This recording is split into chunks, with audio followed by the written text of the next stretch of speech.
अस्सलाम वालेकुम नाजरीन, मैं हूं आबदा खान और आप देख रहे हैं मेरा यूट्यूब चैनल देश टीवी। नाजरीन कराम, उम्मीद करती हूं आप सब खैरियत से होंगे।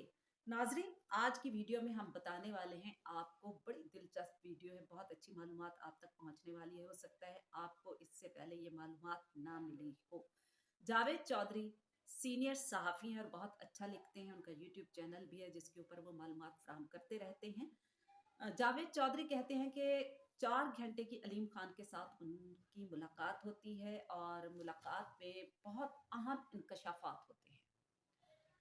बहुत अच्छी और मज़े की वीडियो है, इसको एंड तक आपने लाज़मी देखना है। अलीम खान के नाम से सभी वाकिफ़ हैं, किस तरह उन्होंने इमरान खान का साथ दिया, कितने पैसे उन्होंने खर्च किए और इमरान खान के लिए हर वक़्त हाज़िर रहना, उनके पार्टी के ऊपर खर्चा करना, ये सब वाकिफ़ हैं और सब जानते हैं। लेकिन आखिर में अलीम खान के साथ क्या हुआ, ये भी हम सब जानते हैं। लेकिन इसके ऊपर अगर बात करेंगे तो वीडियो का रुख जो है, जो मैं बात बताना चाह रही हूँ, वो कहीं और चला जाएगा। तो उसके ऊपर हम बाद में किसी दिन आपको बताएँगे, डिस्कस करेंगे कि उन्होंने अपने बारे में क्या कहा। लेकिन यहाँ पर बात हो रही है इमरान खान साहब की।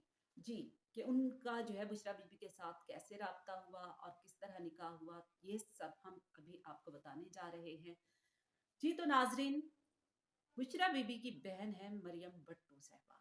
मरियम भट्टू इमरान खान की पार्टी की वर्कर हैं, थी, हैं, दुबई में मीडिया सेल चलाती हैं और पार्टी के लिए फंड्स भी जमा करती हैं। इमरान खान की जब शादी होती है रिहान खान से, तो उसके ये कुछ दिन तो बहुत अच्छे चलते हैं, लेकिन कहा जा रहा है कि उसके बाद इमरान खान की जो है ना रिहान खान के साथ लड़ाइयाँ शुरू हो जाती हैं। मतलब उनके आपस में नहीं बन पाती, जिसकी वजह से इमरान खान साहब जो है बहुत ज़्यादा परेशान रहने लगे। और ये सब महसूस करते थे क्योंकि उस वक़्त बहुत ज़्यादा करीब ओन चौधरी और अलीम खान और जहांगीर तरीन होते थे। इनको साथ लेकर जाते थे जहाँ भी जाना होता था, तो इनसे मशवरे भी करते थे। लेकिन मरियम भट्टू जो हैं, वो उनको अपनी बहन के बारे में बताती हैं कि आप बहुत ज़्यादा परेशान रहते हैं और अपनी परेशानी के हल के लिए मेरी बहन बहुत पहुँची हुई सरकार है, आप उनसे राब्ता कर लें। जनाब मरियम भट्टू अपनी बहन का नंबर देती हैं बुशरा बीबी का। इमरान खान साहब उससे उनसे फ़ोन पर बातचीत शुरू कर देते हैं। बुशरा बीबी जो हैं वो उनको बताती हैं कि खान साहब आपके ऊपर बहुत ज़बरदस्त किस्म का जादू किया हुआ है।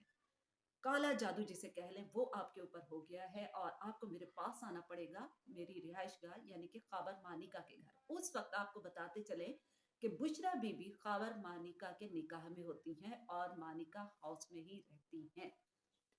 ठीक है जी, ये फ़ोन पे बात हो गई, सारा कुछ हो गया और बुशरा बीबी ने भी बता दिया कि आपके ऊपर जो है जादू हो गया है, इसके लिए आपको मेरे पास आना पड़ेगा, दम दरूद कराने पड़ेंगे, मसला हल हो जाएगा।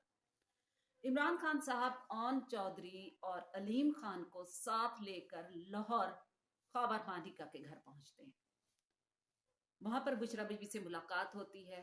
बुशरा बीबी इमरान खान के सर पे हाथ रख के कुछ पढ़ती हैं, कोई दम किया होगा, दम वगैरह करती हैं और कहती हैं कि इमरान खान साहब आपके ऊपर जादू हो गया है, आपको 3-4 मरतबा लाजमी मेरे पास आना पड़ेगा। इसके बाद वो ओन चौधरी को भी दम करती हैं और उन्हें भी कहती हैं कि आपके साथ भी काला जादू है।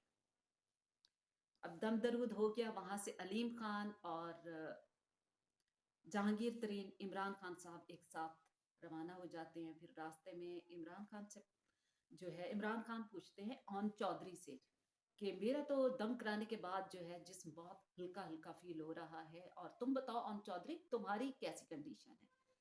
तो ओन चौधरी कहते हैं कि मैंने इमरान खान, मेरे साथ ऐसा कुछ नहीं था, लेकिन मैंने इमरान खान का दिल रखने के लिए ये बात कह दी कि हाँ खान साहब, मैं भी बहुत इजी फील कर रहा हूँ। अब ये दम दरूद का सिलसिला शुरू हो जाता है। इमरान खान जो है बुशरा बीबी के पास काबर मानिका के घर जाते रहते हैं। अब बुशरा बीबी उनको मशवरा देती हैं कि आप 24 घंटे के अंदर अंदर रिहान खान को तलाक दे दें, ये आपके लिए बहुत अच्छा होगा। ये औरत आपके लिए सही साबित नहीं है होगी और ना है। अगर ये आपकी जिंदगी में रही तो आप कभी भी वजीर आजम नहीं बन सकते। और इमरान खान के सर पर एक भूत सवार था कि मैं किसी न किसी तरह से वजीर आजम बन जाऊं, मैं जीत जाऊं। जाहिर है हर लीडर की ख्वाहिश होती है कि वो जीते, वो आगे बढ़े और वो जो जो उसके मंशूर है वो सब कामयाब हो जाए। अब जनाब ओन चौधरी से इमरान खान पूछते हैं कि रिहान खान जो है अमेरिका कब जा रही हैं, क्योंकि टिकट्स वगैरह ओन चौधरी करवाते थे। ओन चौधरी कहते हैं कि मैंने कहा कि वो आज रात की फ्लाइट से जो है ना उनके टिकट्स जो है कंफर्म हो चुके हैं, टिकट उनका कंफर्म हो चुका है और अमेरिका चली जाएंगी। अब इमरान खान जो है वो बिल्कुल तय कर चुके होते हैं, क्योंकि उनको बुशरा बीबी कह चुकी होती हैं कि आपने इनको 24 घंटे के अंदर अंदर तलाक दे देनी है। इमरान खान जो है वो अब इंतजार कर रहे होते हैं कि किस फौरन रिहान खान जो है वो जाए और वो उनको तलाक दे। रिहान खान जैसे ही अमेरिका के एयरपोर्ट पे उतरती हैं, उनको फौरन ईमेल के जरिए तलाक मौसूल होती है। इमरान खान गोया फौरन बुशरा बीबी की बातों पर अमल दरामद करते हुए रिहान खान को अपनी जिंदगी से निकाल देते हैं। और यकीनन ये रिहान खान के लिए भी एक सरप्राइज होगा कि उनको अचानक क्यों तलाक दे देना। जाहिर है ये किसी भी औरत के लिए मुसीबत से कम नहीं होता और उन्होंने बहुत फील किया, परेशान रही। और बुशरा बीबी ने इमरान खान को तलाक का कहा और इमरान खान ने फौरन उनको तलाक दे दी। अब ये मुलाकातों का सिलसिला आगे जारी रहा। फिर बुशरा बीबी ने अपने बारे में कहा कि आप मुझसे निकाह कर लें। अब कैसे खाबर मानिका से तलाक हुई, क्या आपस में डिस्कस हुई, ये सब हम आपको नहीं बता सकते, लेकिन रिहान खान की जो तलाक है वो बुशरा बीबी के कहने पर दी गई। उसके बाद खुद बुशरा बीबी इमरान खान की निकाह में आ जाती हैं, उनके साथ रहना शुरू कर देती हैं। और ये भी बताया जा रहा है कि जिसे भी गवर्नमेंट में आना होता या कोई ओहदा दिया जाता रहा है, तो उसकी तस्वीर और पूरा डेटा जो है वो बीबी बुशरा बीबी को दिया जाता था। वो तय करती थी कि हिसाब किताब करके जो भी उनके पास इल्म है कि इसको रखना है, इसको नहीं रखना। तो जनाब ये आज की वीडियो का अहवाल है, उम्मीद है आपको पसंद आया होगा। अब्दा खान को दीजिए इजाजत। अल्लाह हाफिज।